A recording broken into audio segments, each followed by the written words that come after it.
Vous écoutez Radioactif, le premier média et le premier podcast aussi sur la gestion d'actifs physiques. Vous nous retrouvez sur LinkedIn, vous nous regardez sur YouTube, vous nous écoutez sur Spotify et sur Deezer. Premier format long de l'année 2026. Tous les épisodes précédents sont bien sûr à retrouver sur nos plateformes. On va faire un petit tour de France. Aujourd'hui, on va partir aux quatre coins de la France. Marie-Claire Animian, bonjour. Vous représentez la ville et métropole de Montpellier. Emmanuel Laurent, bonjour. Vous représentez la communauté d'agglomération de Saumur-Val-de-Loire. Bonjour à vous. Bonjour. Bruno Filiard, bonjour. Vous représentez la ville et la métropole de Brest. Bonjour. Et Marc Darry-Carrère, consultant en gestion d'actifs, vous représentez TB Maestro. Bonjour. On va parler de plein de choses aujourd'hui. Gestion patrimoniale avec la gestion d'actifs. Et puis on reviendra aussi sur les opportunités d'un nouvel exécutif, puisqu'on enregistre ce podcast en juin 2026. Quelques semaines, quelques mois, on va dire, après les municipales de 2026. Donc on regardera les opportunités. Puis en plus, on a plusieurs cas différents autour de la table. Donc ça sera assez intéressant. Je vais vous laisser vous présenter. Déjà, comme j'ai dit, Tour de France. Donc présenter les villes, les métropoles, les agglomérations. On démarre avec vous, Marie-Claire Animian, pour la ville et métropole de Montpellier. Eh bien, bonjour à tous. Je suis Marie-Claire Animian. Je travaille pour la ville et la métropole de Montpellier depuis septembre 2024. Et donc, je viens essentiellement du secteur privé. Donc, c'est une première expérience dans la collectivité. Et donc, la ville et la métropole de Montpellier ont actuellement un actif d'environ 1 million de mètres carrés à gérer dans leur patrimoine, et essentiellement sur du périmètre bâti, mais aussi non bâti. C'est un peu la spécificité. Parfait. Merci Marie-Claire. Puis bienvenue sur Radioactif. Merci. Bruno Filiard, on enchaîne avec vous du côté de Brest. Donc moi, je suis Bruno Filiard, le responsable de la mission stratégie immobilière. C'est un petit service commun à la ville de Brest et Brest Métropole qui travaille à l'élaboration des stratégies immobilières sur le patrimoine immobilier public des deux collectivités. On est une équipe de 8 personnes qui travaillons sur ce sujet. Et pour caractériser un peu le patrimoine de la ville et de la métropole de Brest, on est à un peu moins de 900 000 m² de bâtiments, 1200 références bâtimentaires. Et donc, on travaille conjointement avec les services à donner des éléments d'aide à la décision pour que les élus puissent décider de l'avenir de ces biens communs que sont le patrimoine immobilier public. Merci Bruno pour cette présentation. Bienvenue sur Radioactif. Emmanuel Laurent, on passe à vous, communauté d'agglomération de Saumur-Val-de-Loire. Bonjour à tous. Alors Emmanuel Laurent, je suis responsable du service bâtiment à l'agglomération depuis 6 ans. Voilà, un mandat qui vient de passer. L'agglomération de Saumur, c'est à peu près 100 000 habitants. Une constitution assez récente, 2017, dans sa forme actuelle, et des compétences qui tournent autour du développement économique, tertiaire, politique culturelle, politique sportive. Voilà, différents sujets. Et j'ai en charge les projets, les sujets autour de l'énergie, et également la maintenance et l'entretien du patrimoine bâti. Voilà. Merci Emmanuel. Et on termine par toi, Marc Darry. C'est vrai que je vous vois, mais on va se tutoyer dans le podcast. Parce que la gestion d'actifs, c'est une grande famille. Voilà. Marc Darry-Carrère qui représente l'entreprise TB Maestro. Bonjour à toutes et à tous. Consultant chez TB Maestro depuis maintenant 4 ans. Et j'accompagne principalement des collectivités publiques dans la réalisation des schémas directeurs immobiliers et énergétiques. Et depuis quelques mois, assez intéressé sur le sujet de la nouvelle gouvernance du nouvel exécutif. Donc c'est pour ça que je suis là ici, pour essayer d'en parler et aborder les différentes menaces et opportunités de ce changement-là. Ce sera le deuxième point de détail de notre podcast, les opportunités qui arrivent avec un nouvel exécutif. Mais on va démarrer plutôt avec le côté gestion patrimoniale à la gestion d'actifs. Comment est-ce qu'on y arrive à cette gestion d'actifs ? On peut redémarrer avec toi, Marc, avec le côté consultant. Qu'est-ce que c'est ? À qui est-ce que c'est destiné ? Et quels sont les objectifs d'une gestion d'actifs ? Très bien, peut-être dans un premier temps définir ce que c'est le patrimoine et ensuite élargir à la discipline de gestion d'actifs. Donc le patrimoine, c'est quelque chose qui se transmet de mandature en mandature. C'est un petit peu le levier qui permet de délivrer des services publics de qualité aux différents usagers, aux différents citoyens et citoyennes du territoire. Donc voilà, ça permet déjà de contextualiser un petit peu ce qu'est le patrimoine. Lorsqu'on parle de gestion patrimoniale, on va vraiment parler de la gestion de ces bâtiments-là, de ces actifs. Et en fait, quand on prend un peu plus large, la gestion d'actifs englobe du coup cette petite partie de gestion patrimoniale, mais est accompagnée également de différentes thématiques qui sont autour de la gestion patrimoniale et qui vont nourrir cette brique-là. Donc on parlait de la gestion des informations, de la gouvernance, le processus de prise de décision, les capacités humaines, les ressources financières et également tout ce qui est amélioration continue du processus pour pérenniser, on va dire, cette gestion patrimoniale dans le temps. Voilà, c'est à peu près... un grand spectre. Un grand spectre de la gestion d'actifs physiques. Voilà. Peut-être si on rentre un peu plus dans le sujet, du coup, tu parles de grand spectre. On peut peut-être définir ce que c'est, donc on va reparler de gestion d'actifs, mais un actif physique, qu'est-ce que c'est? Donc je reprends la définition de l'ISO 55000. Donc c'est un item, une chose, une entité tangible ou intangible qui a une valeur potentielle ou réelle pour un organisme. Donc aujourd'hui nous sommes accompagnés de collectivités publiques, donc c'est principalement des bâtiments, des infrastructures, des contrats, des données, tout ça font partie des actifs dont on parle. Et en fait quand on va parler de gestion d'actifs, on parle d'une discipline qui vise à coordonner justement toutes ces activités dans le but de générer de la valeur à partir de ces actifs physiques. Et quand on parle de valeur, pour les collectivités publiques, la valeur principale, c'est ce que je disais tout à l'heure, c'est délivrer une qualité de service public adéquate pour satisfaire l'ensemble des citoyens et citoyennes sur le territoire. Et si je vais encore plus loin, je continue de prendre la parole et ensuite je vous la laisse. Donc la gestion d'actifs, c'est quand même basé sur 3 piliers, c'est les fondamentaux, donc je vais rapidement les parler. Donc il y a cette notion de valeur qui, on va dire, le fil conducteur de la gestion d'actifs. Il y a quelque chose qui est très important, c'est le leadership, donc il faut vraiment que les décideurs et décideuses soient aussi embarqués dans cette démarche de gestion d'actifs pour pérenniser et accompagner cette gestion-là, et qu'il y ait un alignement de l'ensemble des parties prenantes. Sans ces 3 piliers, on a du mal à animer une gestion d'actifs vertueuse. Donc voilà. Merci Marc pour cette définition. Si on regarde du coup un petit peu dans les cas pratiques, la porte d'entrée sur la gestion d'actifs, Marie-Claire, je me tourne vers vous, sous le beau soleil de Montpellier. Comment est-ce qu'on est rentré dans la gestion d'actifs ? Alors, nous, on a eu la chance déjà d'être accompagnés par TB Maestro pour justement faire un premier diagnostic. Donc, c'était avant que j'arrive et effectivement, il y avait eu déjà un audit qui avait soulevé justement le niveau de maturité de la collectivité. Et donc, via des interviews qui ont été menées, et c'est vrai que ça a fait ressortir plusieurs axes d'amélioration, notamment sur la connaissance de notre patrimoine. Et donc, ça a été effectivement une vraie piste de réflexion. Et donc, vite la nécessité de demander un accompagnement bien spécifique à cela auprès de TB Maestro. Et donc, ça a permis de repositionner notre regard et notre manque de connaissances sur notre patrimoine. Et au regard de ce constat, on a pu aller justement vers une structuration de nos informations. Déjà, où se trouvaient les informations sur notre patrimoine et voir quel était l'état de ces informations dont on disposait. Et donc, très vite, on s'est rendu compte qu'on partait quand même d'assez loin et qu'il était vraiment nécessaire de se focaliser sur cette première axe. Ceci étant, on a aussi avancé sur la partie stratégie, puisque c'était important dans le cas du SDIE, puisque je suis aussi chargée de mission sur le schéma directeur immobilier énergétique, où TB Maestro nous a aussi accompagnés sur la structuration de notre vision, sur les objectifs qu'on pouvait avoir sur nos axes stratégiques. Et donc, l'objectif, c'était justement d'aligner, on va dire, notre connaissance patrimoniale au regard des objectifs stratégiques posés dans le cadre du schéma directeur immobilier énergétique. Donc, en termes de gestion d'actifs, on avait besoin d'avoir une bonne structuration de notre vision globale et pouvoir aligner justement les informations au regard des objectifs stratégiques et des indicateurs que nous avons pu élaborer. Merci Marie-Claire. Voilà. Il y a des mots forts qui sont sortis, stratégie, valeur.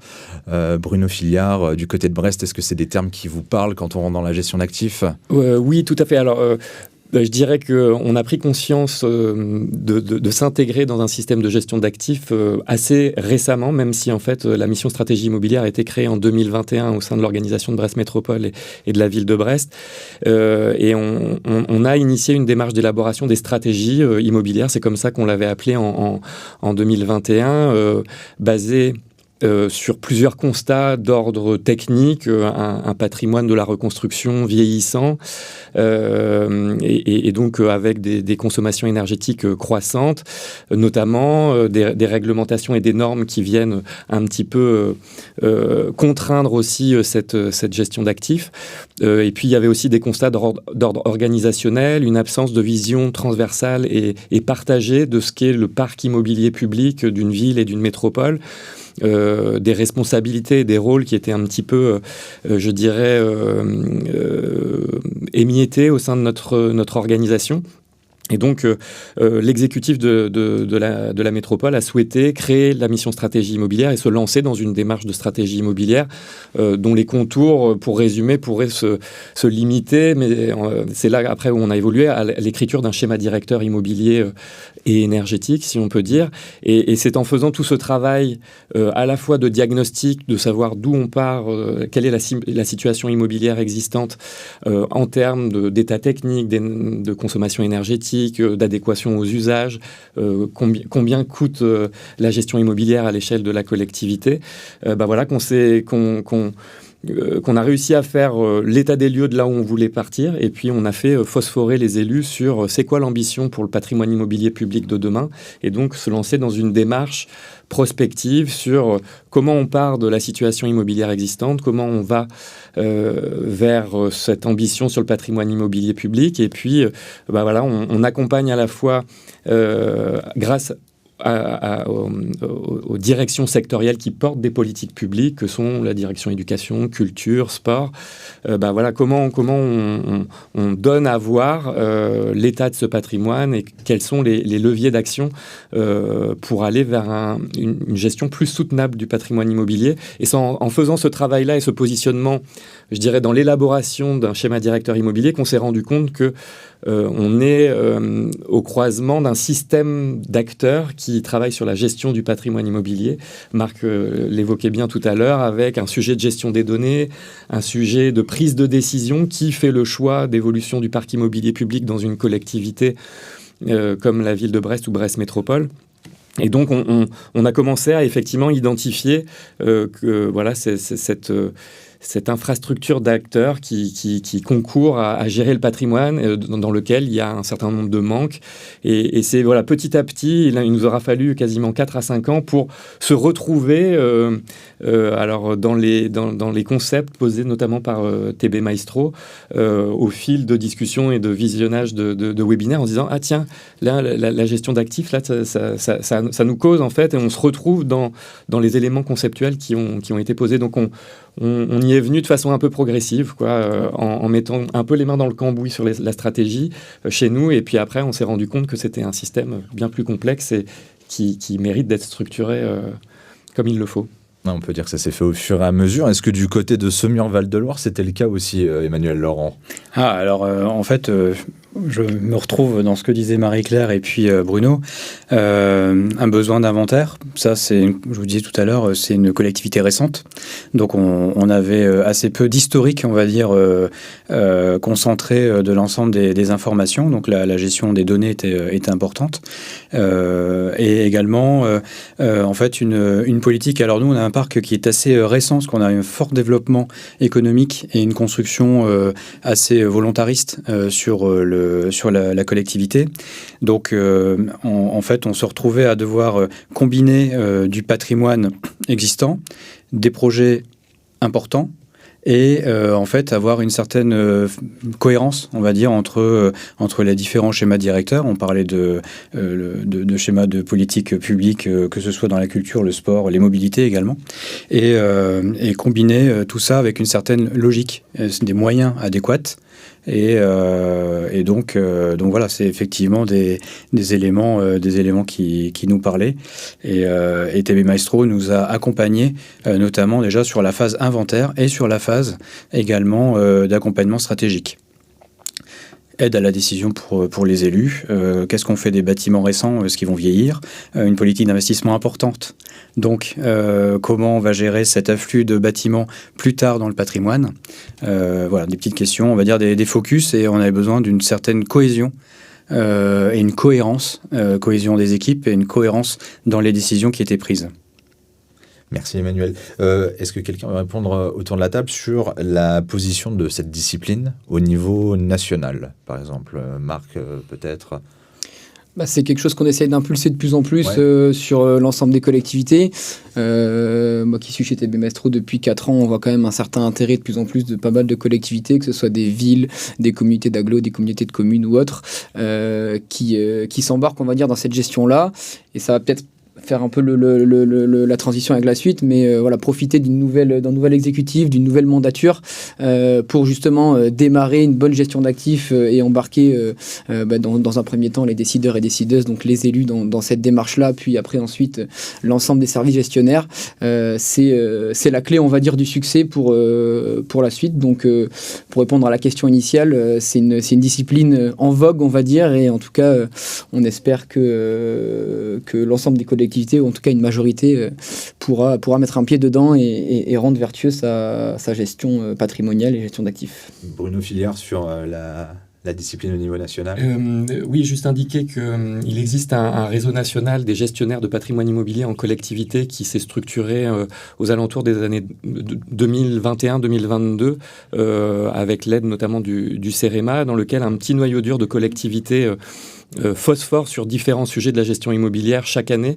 Et l'année dernière, donc chaque année, on structure des ateliers de travail sur différents sujets. Et l'année dernière, il y avait un atelier où on s'est revu 4 à 5 fois au cours de l'année pour poser les éléments de c'est quoi la gestion d'actifs, l'asset management, comment ça se décline dans une collectivité. On sait que c'est souvent des concepts qui proviennent parfois plutôt du monde privé et ou industriel, mais en même temps, ça parle aussi aux collectivités. Donc juste pour indiquer que il y a des collectivités qui y réfléchissent, et puis il y a aussi peut-être plusieurs appels à projets régionaux, notamment menés par l'ADEME, qui ont été lancés, dans lequel un très grand nombre de collectivités se sont lancées dans des schémas directeurs immobiliers.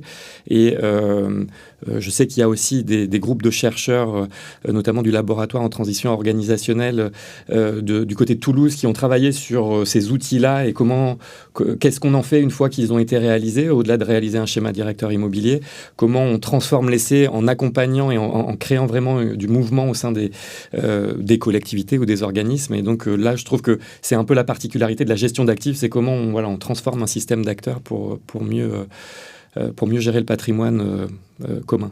Marie-Claire Nimian, vous vouliez réagir? Oui, en fait, nous, on a été accompagnés préalablement par l'ADEME via un appel à projet avec la métropole de Toulouse, justement, où effectivement, il y a eu l'opportunité de répondre à cet appel à projet. Et c'est vrai que beaucoup de SDIE ont démarré dans une réflexion, en fait, qui était contrainte initialement par le décret tertiaire. Donc c'est ça qui est assez étonnant, c'est qu'il y a la contrainte du décret tertiaire et de la crise énergétique qui a fait mener une réflexion de se dire comment on peut transformer cette contrainte en opportunité pour revoir nos périmètres d'études de plus large autour d'un SDIE. Et donc c'est ce que nous on a mené. En fait, on était parti par le biais de cette contrainte-là pour le transformer en une vraie démarche autour du schéma directeur immobilier énergétique. Juste peut-être préciser ce que c'est le décret tertiaire pour les personnes qui ne savent pas forcément, qui nous écoutent.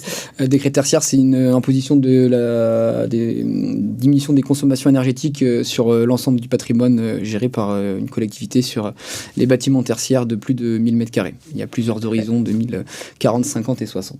Et donc c'est vrai que, excusez-moi, Non. Juste, je voulais rebondir par rapport au fait que c'était beaucoup axé d'un point de vue très bâtimentaire, alors que ce n'est pas forcément le périmètre que nous avons retenu dans le cas du schéma directeur immobilier énergétique, c'est-à-dire qu'on ne s'est pas concentré que sur les bâtiments éligibles au décret tertiaire.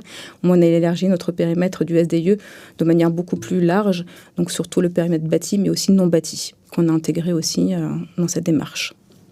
Emmanuel Laurent, vous vouliez réagir? Sur le thème d'opportunité, parce qu'en fait, lorsque je suis arrivé à la collectivité, venant du privé par ailleurs, où j'avais déjà travaillé sur des schémas directeurs locaux immobiliers, j'ai voulu aussi mettre en place cette démarche-là au sein de la collectivité. Et ça prenait pas. Mais est arrivé à la crise énergétique. En fait, du schéma directeur immobilier au patrimonial, c'est adjoint. Alors, grâce aussi à un autre acteur qui s'appelle Acté, qui nous nous accompagnait également sur ces sujets-là, on a adjoint le sujet énergétique, donc du schéma directeur immobilier et énergétique. Et là, on a commencé à avoir de l'écho au niveau des décideurs, au niveau des élus. Et donc, voilà, donc ça a été aussi un levier, on va dire, conjoncturel, mais qui a permis d'avancer assez facilement et donc de faire fédérer autour de ce thème-là, quoi. Merci en tout cas pour ces éléments de réponse. On va passer à la deuxième et puis la grande partie de ce podcast. Je le rappelle, on l'enregistre en juin 2026 et du coup il y a quelques mois, c'était les élections municipales. Donc parfois un nouvel exécutif, parfois pas du tout. C'est bien, on a les 3 cas de figure autour de la table parce que oui, il y en a bien 3. Marie-Claire Annimian pour Montpellier. Pas de nouvel exécutif, on pourrait croire que c'est le plus simple, mais on va voir que pas du tout. Emmanuel Laurent pour Saumur-Val-de-Loire, un nouvel exécutif, mais qui était un petit peu anticipé, puisque vous connaissiez l'équipe. Et du côté de Brest pour Bruno Filière, on a un nouvel exécutif, mais qui n'était pas vraiment anticipé, puisque vous ne connaissiez pas l'équipe qui allait arriver. Je vais démarrer du coup par vous, Marie-Claire Annimian. Est-ce que, on peut avoir des opportunités, malgré le fait qu'il n'y ait pas forcément un nouvel exécutif, il faut rester quand même dans cette dynamique après les élections. Tout à fait. Donc, en fait, il n'y a pas eu de changement d'un point de vue au niveau de l'exécutif ni des élus. Ceci étant, il y a quand même eu une prise de conscience au cours du premier mandat pour avoir justement cette vision de se dire, on sait maintenant ce dont on peut s'améliorer et vers quoi on veut aller. Donc maintenant, c'est pouvoir se dire comment on fait pour faire mieux, avec des contraintes budgétaires fortes, des plans d'investissement plus contraints aussi. Donc c'est se re-questionner par rapport au constat qu'on a pu réaliser au cours du premier mandat et voir comment on peut mieux se structurer, essayer aussi de pouvoir mettre en place des modes de systèmes d'information qui soient plus transversaux, plus digitalisés et aller vraiment sur une transparence en fait aussi des informations et des données. Donc d'où la nécessité, encore une fois, de partir sur une espèce de base patrimoniale qui nous permet justement d'assurer cette transversalité des informations et des données, apporter toujours plus de transparence aussi sur les informations qui vont permettre d'être un outil d'aide à la décision aussi, d'apporter cette vision éclairée auprès des élus. Et tout cela nécessite effectivement de pouvoir mieux s'organiser et mettre en place des commissions et des process pour pouvoir aussi apporter plus de rigueur et d'éclairage sur ce qui est mis actuellement en place, avec notamment peut-être des commissions ou des instances ou des comités qui vont permettre justement toutes ces instances d'aide à la décision. Ouais, c'est pour ça que je disais que c'était pas forcément plus simple, c'est pas seulement reconduire le passé en fait, avoir exactement. un nouvel exécutif. Emmanuel Laurent, alors du côté de Saumur-Val-de-Loire, nouvel exécutif, mais par contre vous connaissiez déjà l'équipe, donc vous avez pu un peu anticiper. Oui, alors en fait, l'équipe qui est arrivée est dans une certaine continuité de l'équipe précédente. Alors, il y avait des challengers, mais on va dire que voilà, globalement, on a une certaine continuité, mais aussi avec un relais d'information sur les effets du mandat qui venait de s'écouler. Les effets, on a fait une boîte à outils en fait, parce qu'on a terminé notre schéma directeur à la fin du mandat. Donc l'objectif avec l'équipe d'élus précédente, c'était de créer la boîte à outils, l'état du patrimoine, voilà à peu près où on en est, et aussi comment gérer cette politique d'acquisition de friches, parce qu'on a aussi on a fait de la construction neuve, mais également les élus sur le précédent mandat se sont dit comment requalifier des friches pour lesquels aucun investisseur privé voulait se positionner. Donc, patrimoine grossissant, des friches dans un état, on va dire, de dépollution et de reconstruction, de requalification. Donc, comment aiguiller la nouvelle équipe, d'où la nécessité de cette boîte à outils, et l'interrogation qui est arrivée en fin de cette première phase de schéma directeur, de dire, maintenant, comment on se positionne? Est-ce qu'on continue à acheter? Est-ce qu'on ne fait pas un peu d'aliénation? Est-ce qu'on ne démolit pas? Est-ce que ça a permis, on va dire, déjà de dire, voilà un petit peu où le mandat précédent nous a emmenés, quelles sont les opportunités, quels sont les risques, Et donc là, on travaille avec la nouvelle équipe en ayant, on va dire, une base de données qui correspond, on va dire, aux attentes et aux éléments nécessaires pour, on va dire, on espère en tout cas, pour pouvoir retracer un petit peu, on va dire, l'avenir de ce mandat-là sur l'état de notre patrimoine. Voilà. Et Bruno Filière, du coup, je termine un peu le tour de table par vous sur le contexte suite au nouvel exécutif. Du côté de Brest, du coup, nouvel exécutif, mais vous ne connaissiez pas l'équipe qui a été mise en place. Non, tout à fait. Et puis, je reprendrai un peu ce que disait Emmanuel. Je dirais l'avantage du nouvel exécutif aujourd'hui, c'est qu'on a 4 à 5 ans de travaux de réflexion autour de la stratégie immobilière, d'état des lieux, bien évidemment, un certain nombre d'outils pédagogiques pour sensibiliser au sujet de la gestion. Je l'évoquais tout à l'heure, on a côté ville de Brest et Brest Métropole une gestion immobilière et patrimoniale un peu historique et traditionnelle qui font qu'aujourd'hui on est face à des murs d'investissement à venir liés à la vétusté du patrimoine immobilier, en lien avec les transitions à opérer. Donc aujourd'hui, ces éléments-là, on a tout ce qu'il faut en termes d'outils, d'aide à la compréhension, à la réflexion des élus sur ce sujet-là.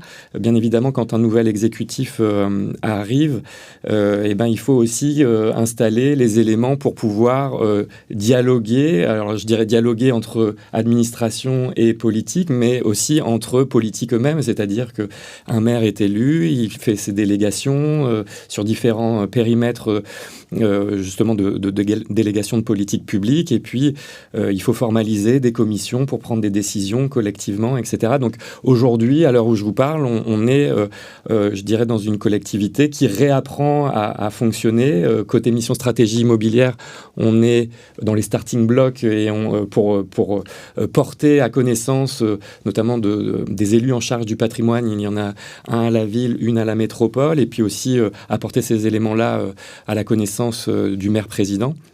Et donc, on apporte tous ces éléments-là, et voilà, je dirais que c'est à la fois une opportunité.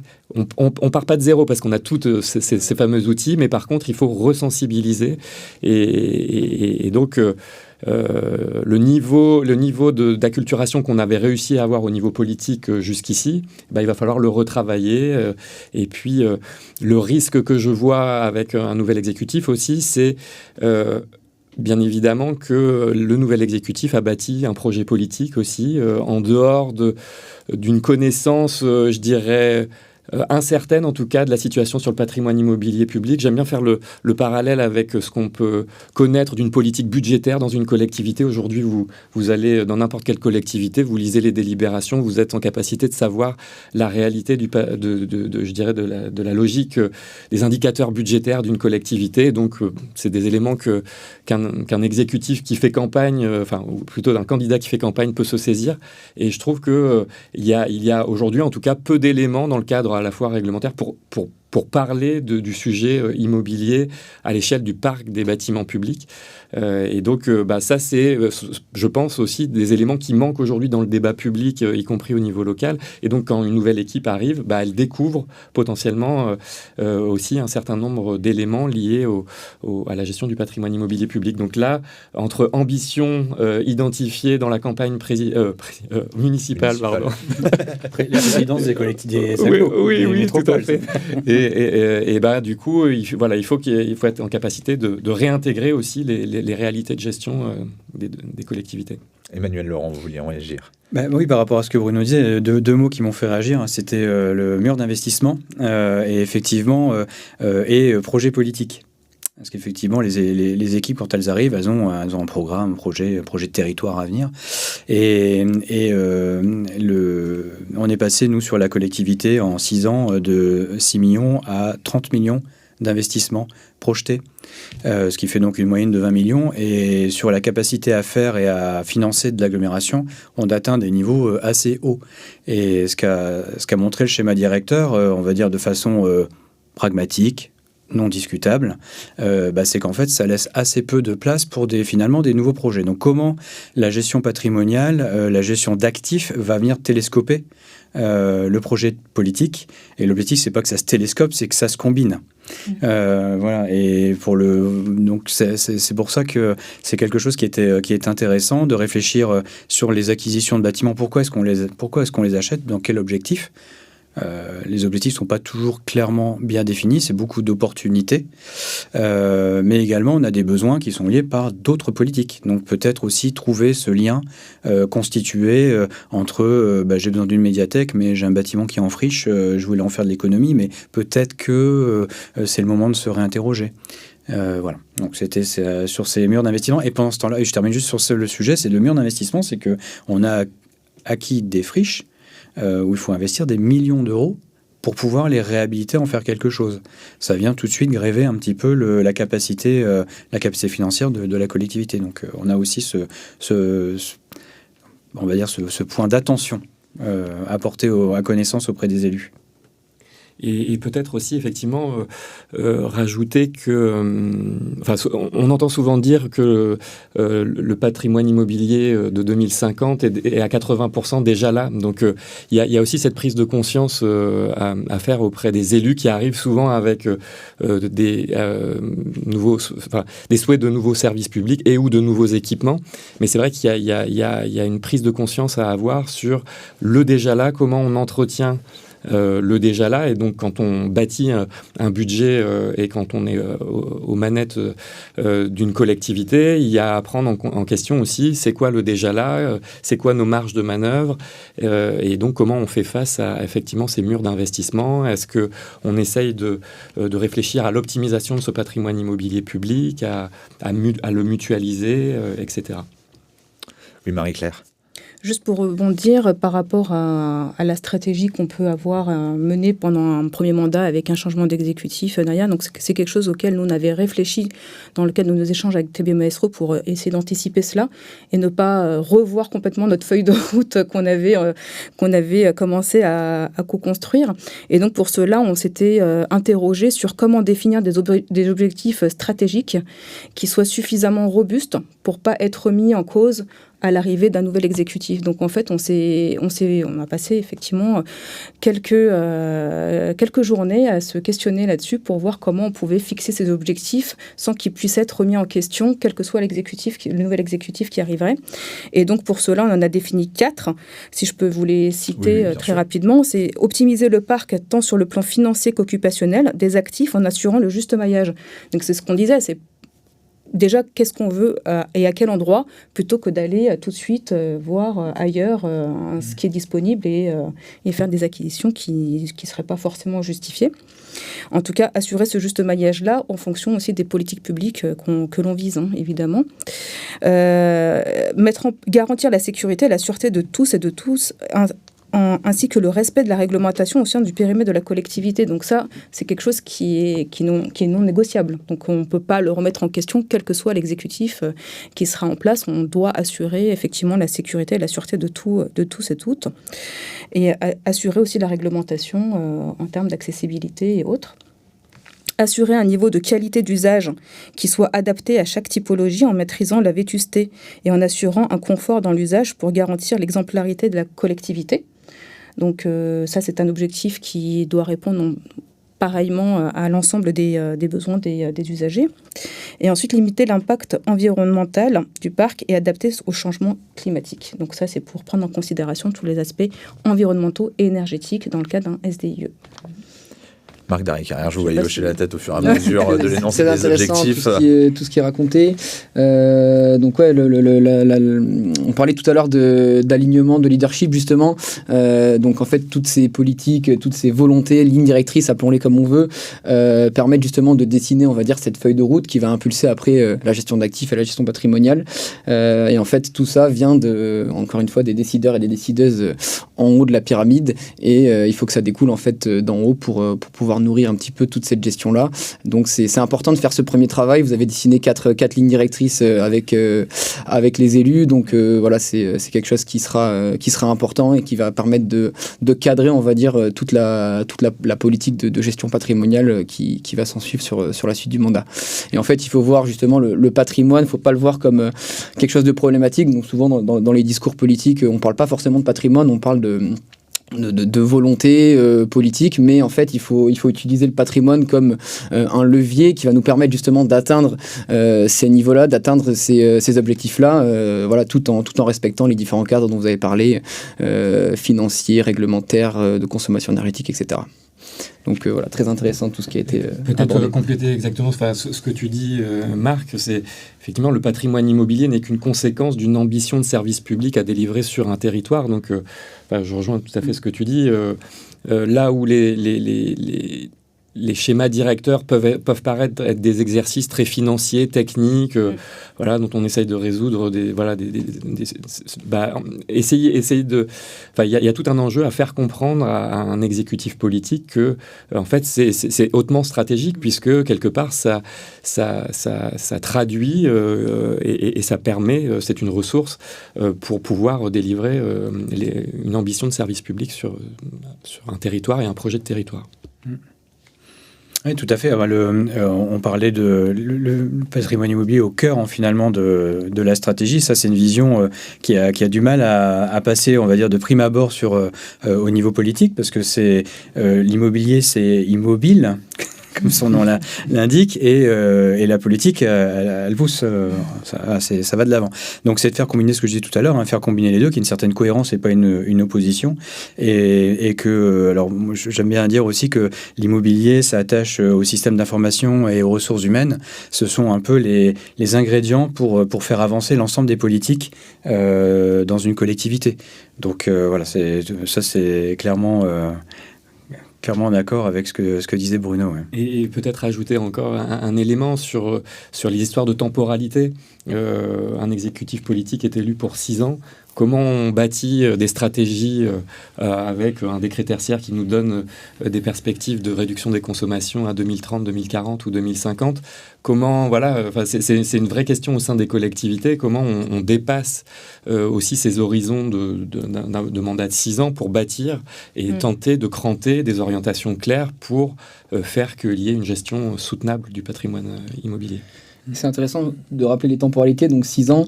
En fait, en tant que gestionnaire de patrimoine, on se doit aussi de livrer au mandat suivant un patrimoine en bon état, de qualité, donc qui aura permis justement de satisfaire les services publics. Mais voilà, c'est quand même assez intéressant de pouvoir délivrer quelque chose en bon état pour assurer un mandat suivant de qualité.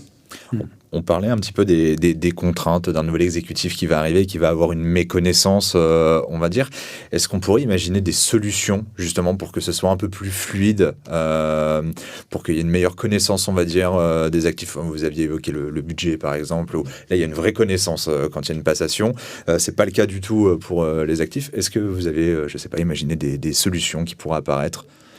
De notre côté, on aime bien émettre l'idée que, comme il y a chaque année au sein de la collectivité un débat d'orientation budgétaire qui fait état des projections budgétaires et puis donc l'évolution des indicateurs financiers de la collectivité, pourquoi pas un débat d'orientation bâtimentaire aussi, qui pourrait être associé à ces discussions-là où on fait l'état de la stratégie budgétaire. Et donc cette stratégie budgétaire, elle est...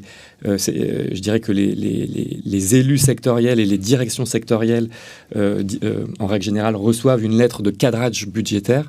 Aujourd'hui, en tout cas, on pourrait émettre l'idée de se dire, il y a aussi un état du patrimoine, on a une ambition pour y aller, et donc pourquoi pas définir un débat d'orientation bâtimentaire, et donc des orientations qui amèneraient l'ensemble des acteurs du système complexe de la gestion immobilière à arriver vers cette gestion soutenable.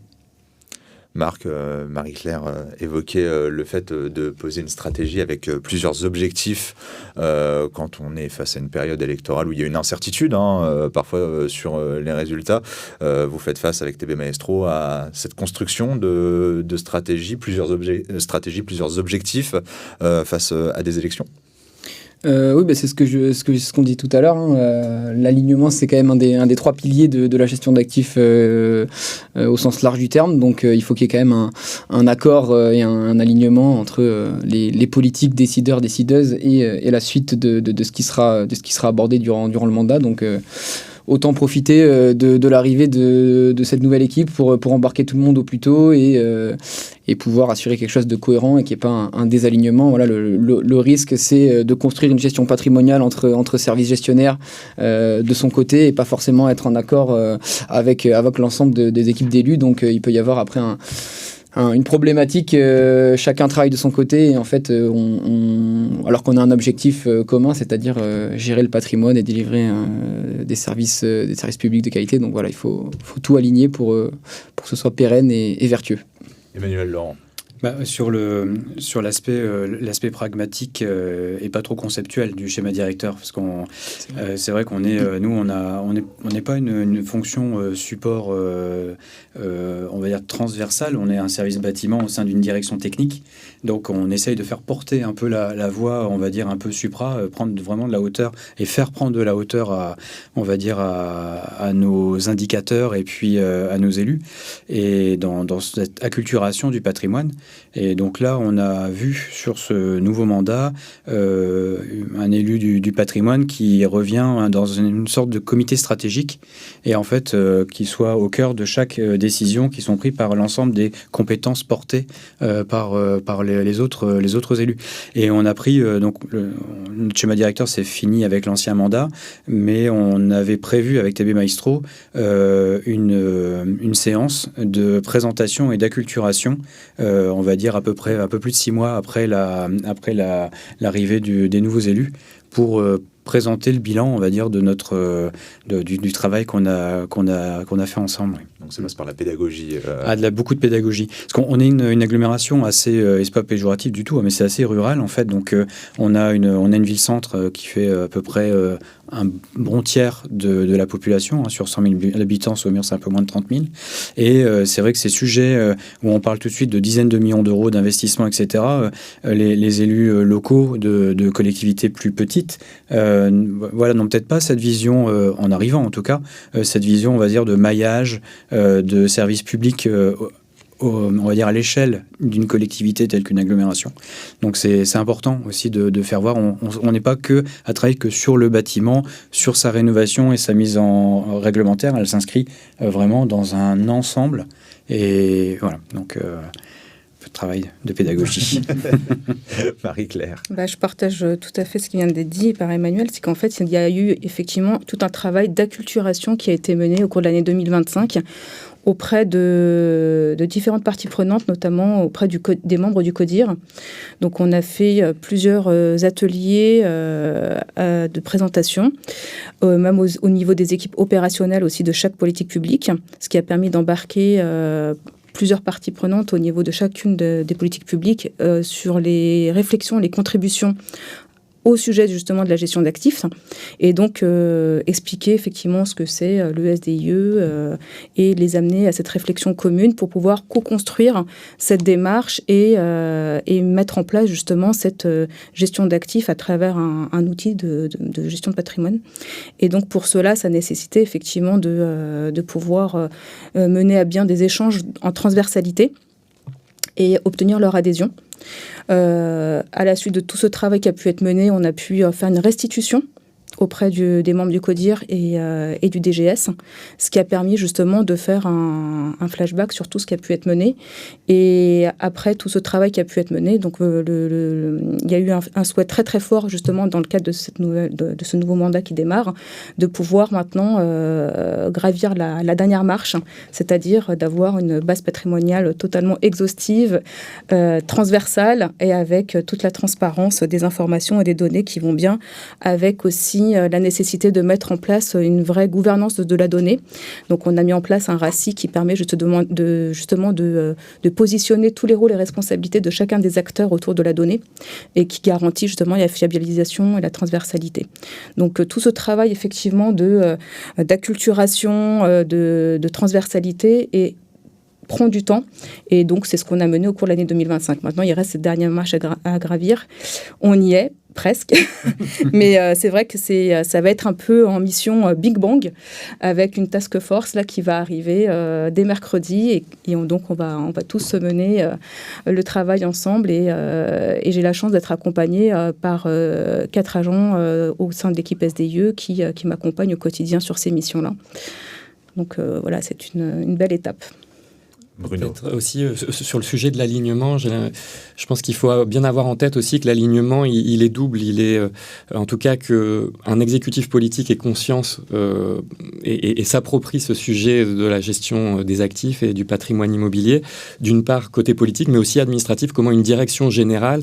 Oui. Et donc il y a bien cet alignement en plus haut de l'exécutif qui quelque part se met d'accord pour porter une politique immobilière et qui vise à embarquer tout le monde pour après, je dirais, aligner l'ensemble des acteurs que sont les directeurs de services et autres dans la recherche de solutions pour une gestion patrimoniale soutenable. Et donc, il y a un vrai sujet de ces exercices de stratégie immobilière, de désiloter aussi les réflexions.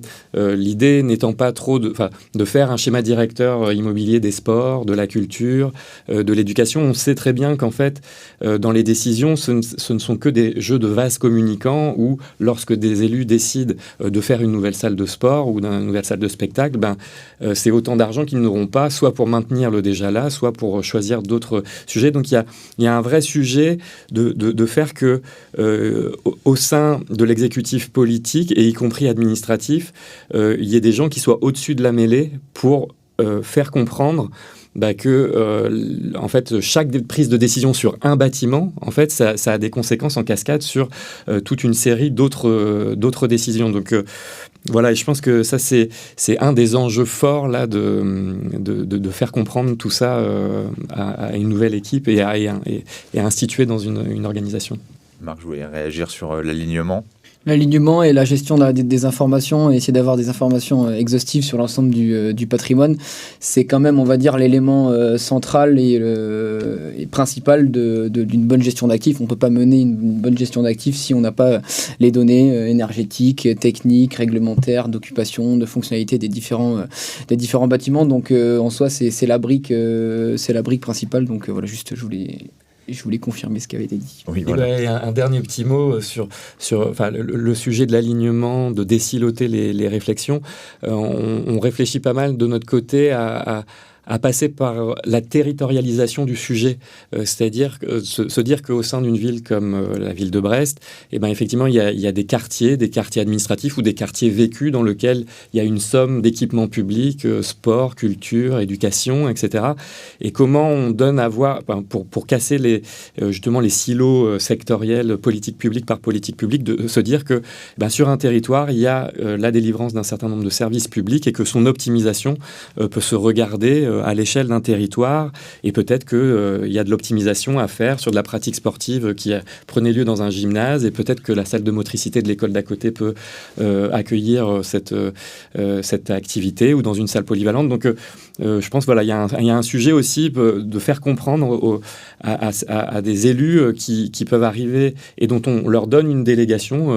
Je suis élu en charge de la culture et référent des équipements culturels. Oui, ok, mais du coup, il y a bien aussi à avoir un élu au-dessus de la mêlée qui dit, là, il y a quand même, ça fait partie d'une gestion patrimoniale et d'actifs plus large, et donc il faut le voir de façon plus globale et transversale. Oui, Marie-Claire. Ce que je voulais aussi rajouter, c'est que pour pouvoir constituer une vraie gestion de la base de connaissance du patrimoine, c'était important de se fixer aussi des limites sur le nombre d'informations et de données. C'est-à-dire qu'apporter trop d'informations, ça nécessite ensuite de les mettre à jour et d'aller recollecter les informations tous les ans pour les actualiser.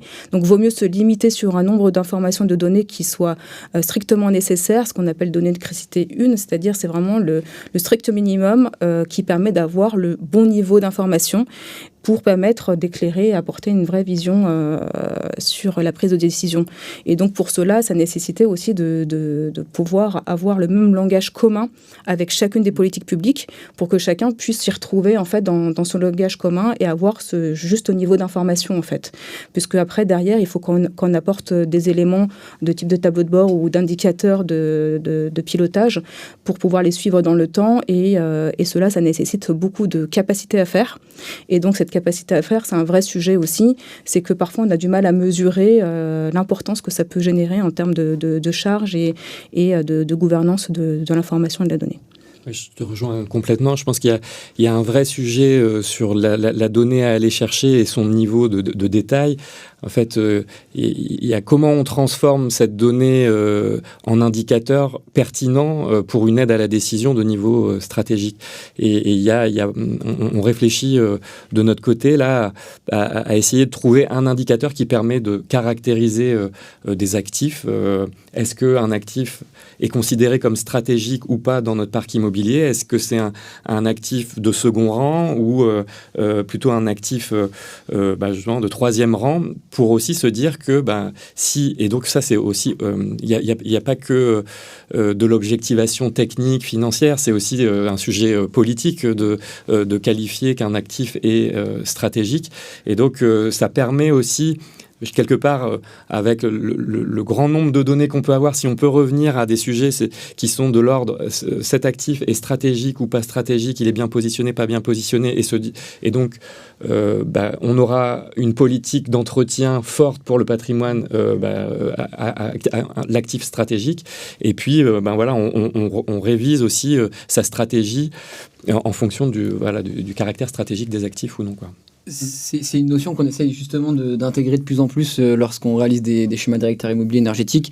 C'est ce qu'on appelle la notion de criticité, donc c'est le degré d'importance d'un actif pour répondre à l'activité d'un organisme, donc d'une collectivité, et toujours ces fameux services publics. Donc voilà, c'est quelque chose qui est assez important. On vous a retiré les mots de la bouche, Emmanuel Laurent, je crois. Oui, en fait, on a travaillé avec TB sur l'analyse multicritère, donc avec tous les éléments réglementaires, énergétiques, occupationnels, etc., et le niveau de criticité. Donc là, c'est quelque chose qu'on va devoir réinterroger avec la nouvelle équipe, parce que certains choix ont été faits en fin de mandat. Donc, il y a des choses qu'on pouvait estimer peut-être non discutables, mais on va quand même les réinterroger. Et ça fera partie aussi de la culturation de la nouvelle équipe pour, on va dire, prendre en compte l'ensemble des enjeux et des investissements à réaliser sur l'état du parc et puis jauger qu'est-ce qu'on met dans le nouveau et dans ce qui est déjà là. C'est ce pour que reprendre les éléments de Bruno. C'est ce que je m'étais noté dans les principales opportunités, c'est justement cette matrice dont vous parlez là, croiser l'ensemble des indicateurs avec le degré d'importance d'un bâtiment. Donc voilà, ça permet de re-questionner cette matrice-là et ensuite de dessiner une feuille de route, on va dire un peu plus alignée avec le nouvel exécutif ou pas. Mais voilà, que tout, encore une fois, ce fameux alignement soit à nouveau mis à jour grâce à la mise à jour de cette criticité. Et puis en plus, là on sort du sujet que bâtimentaire, parce qu'en fait on vient le remettre par compétence et on le présente, on va dire à chaque élu, à chaque direction de la culture. Voilà déjà l'état de votre parc. Donc déjà on a des nouveaux projets, d'accord, mais voilà déjà quels sont les points d'attention sur le parc existant. Et ça c'est assez parlant. On a balayé là vraiment pas mal de sujets, on a vu très large. On clôture le sujet avec un tout petit tour de table, parce que j'aime bien, grande opportunité et grande menace d'un nouvel exécutif, ou alors dans la continuité même d'un exécutif. Emmanuel Laurent, Bruno Filiard, lequel se lance? Grande opportunité, grande menace. Je viens de parler, Bruno, à toi. En quelques mots, je dirais les deux. Enfin, les deux au sens où, comme je l'expliquais, en tout cas, nous, on est dans une configuration où le nouvel exécutif s'installe et donc il faut retrouver des instances pour pouvoir discuter, arbitrer. On a fait, nous, le travail de porter à connaissance de l'ensemble du travail qui a été réalisé jusqu'ici, avec la disponibilité aussi des élus sur ce sujet-là. Donc, ce sont quand même des sujets relativement complexes à intégrer. Ça prend du temps aussi à intégrer. Donc, on le voit aujourd'hui, nous, plutôt comme une opportunité pour porter les messages et l'ensemble des constats qu'on a pu poser depuis 4 à 5 ans et faire que les élus se saisissent de ça pour apporter et délivrer un meilleur service public aux habitants de la ville et de la métropole de Brest. Principalement une opportunité également, parce qu'on a, même si il y a une certaine continuité, mais il y a beaucoup de questionnements quand même sur la façon dont les choses ont été faites auparavant, donc sur la stratégie, etc. Donc il y a cette partie encore de pédagogie, d'explication. Donc après, la contrainte, c'est le temps que ça va prendre. Mais on a une nouvelle équipe d'élus qui est plutôt motrice. Et non, mais je vois ça comme une opportunité, beaucoup de temps, comme tu le disais aussi, Marie-Claire, pour réexpliquer les choses, les poser. Puis on n'a plus le même élu au patrimoine, on n'a plus notre DGS s'en va. Donc on va dire les éléments porteurs, on va dire le président n'est plus le même. Donc voilà, malgré le fait qu'on est dans une certaine continuité, on va devoir refaire preuve, on va dire de stratégie de communication pour qu'on soit dans cette continuité du schéma directeur, quoi. Voilà. Et Marie-Claire, on a dit avec un exécutif qui reste le même, la menace, ça serait de reconduire le passé, la grande opportunité. C'était le mot de la fin. C'est clairement une opportunité de pouvoir se dire qu'on va pouvoir déjà s'appuyer sur ce qu'on a déjà posé sur le premier mandat, où effectivement il y a eu les constats très forts qui ont été posés, avec déjà des prises de décision assez fortes aussi pour aller de l'avant et s'améliorer. Donc il y a quand même une prise de conscience, donc ce qui est quand même très positif, et d'avoir justement cette ambition forte de démarrer un nouveau mandat avec justement cette gestion d'actifs qui soit rigoureuse, organisée, structurée, avec une ambition commune et partagée à l'échelle de la collectivité de la ville de la métropole de Montpellier. Donc ça nécessite effectivement des forces vives pour arriver à bien, mais tout ça amène une vraie dynamique, et en s'appuyant aussi sur des cas concrets qu'on commence déjà à mettre en œuvre pour l'année fin 2025 jusqu'à cette année-là. On a pu repositionner des équipes d'agents au sein d'un même bâtiment qui étaient éclatés sur d'autres locaux où on était locataire, et on a pu générer des économies en mettant fin à des baux et regrouper des équipes dans un bâtiment où nous sommes propriétaires. Donc ça, ce sont quand même des leviers que nous commençons à mettre en œuvre pour améliorer justement les conditions de travail aussi, revoir nos occupations. Et ça, c'est des leviers qu'on peut déjà montrer comme des quick wins pour s'améliorer de manière continue. On va se tourner un petit peu vers l'avenir pour terminer ce podcast. On va s'adresser directement à ceux qui nous écoutent, ceux qui nous regardent. Quel conseil est-ce que vous donneriez à une organisation qui a envie de se lancer, de faire vivre la démarche de gestion d'actifs? Qui se lance sur le conseil? Bruno, j'ai vu vous rapprocher du micro, c'est pour vous. Un conseil, en fait, je pense que dans l'ensemble des briques que constitue le système de gestion d'actifs, celui de la gouvernance et de la prise de décision,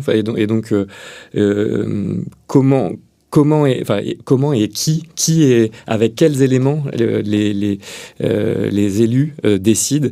Je trouve que c'est quand même un élément clé de la réussite de ce type de démarche. On a travaillé depuis 4 à 5 ans sur ces éléments-là, le porter à connaissance, et donc des instances de débat et de décisions concrètes quant aux orientations à prendre sur le patrimoine immobilier public est un des fondements, je pense, de la démarche, ce volet, instance et endroit pour prendre la décision. Et puis, pour reprendre ce que Marc disait tout au début, le leadership, c'est-à-dire au plus haut de l'organisation, être le porteur d'un souhait de porter une politique immobilière que les gens s'approprient au sein de l'organisation.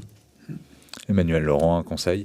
Alors fédérer, c'est exactement la même chose, hein. Fédérer les équipes pour pouvoir avancer tous ensemble, parce qu'en fait ça balaye tellement large que voilà, une bonne gouvernance, il faut que ce soit porté politiquement parlant, mais il faut aussi que les équipes de techniciens, donc de toutes les compétences, soient aussi convaincues du sujet.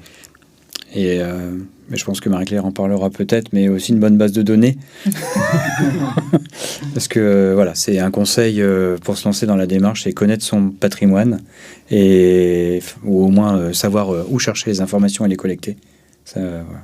Au-delà de la base de données, parce que sinon c'est trop facile. Marie-Claire, un conseil pour quelqu'un qui veut se lancer? Non, c'est vraiment une démarche qui, pour moi, doit être co-construite en fait, avec les différentes parties prenantes. Et ça, pour moi, ça devrait être une des clés de succès dans toute démarche autour d'un SDIE, puisque on voit bien que ça ne peut pas être le service de stratégie immobilière qui travaille tout seul dans son coin, ça ne peut pas fonctionner de cette manière-là. Et donc, au plus tôt, on peut embarquer toutes les parties prenantes avec les différentes politiques publiques et même d'un point de vue même opérationnel, d'être à l'écoute aussi des différents acteurs. C'est important de pouvoir bien mesurer quelles sont leurs contraintes aussi au quotidien, quels sont leurs besoins, et de pouvoir aussi avoir cette réflexion de se dire finalement quel est le bon niveau de décision auquel on doit se raccrocher pour ensuite avoir une action rapide et avec des leviers performants.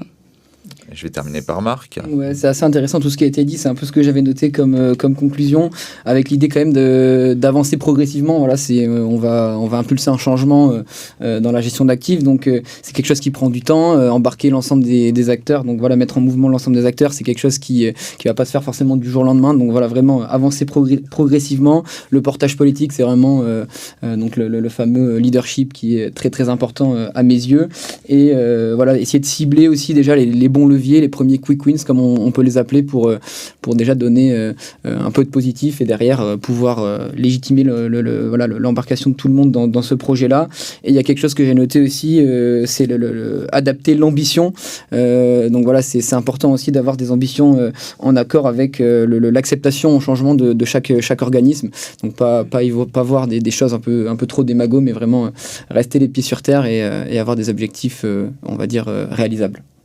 Merci beaucoup en tout cas pour tous ces éléments de réponse. Je pense qu'on a balayé le sujet de manière assez large. Merci d'avoir répondu à l'invitation. Marc Darry-Carrère, on rappelle, du côté de TB Maestro. Merci beaucoup.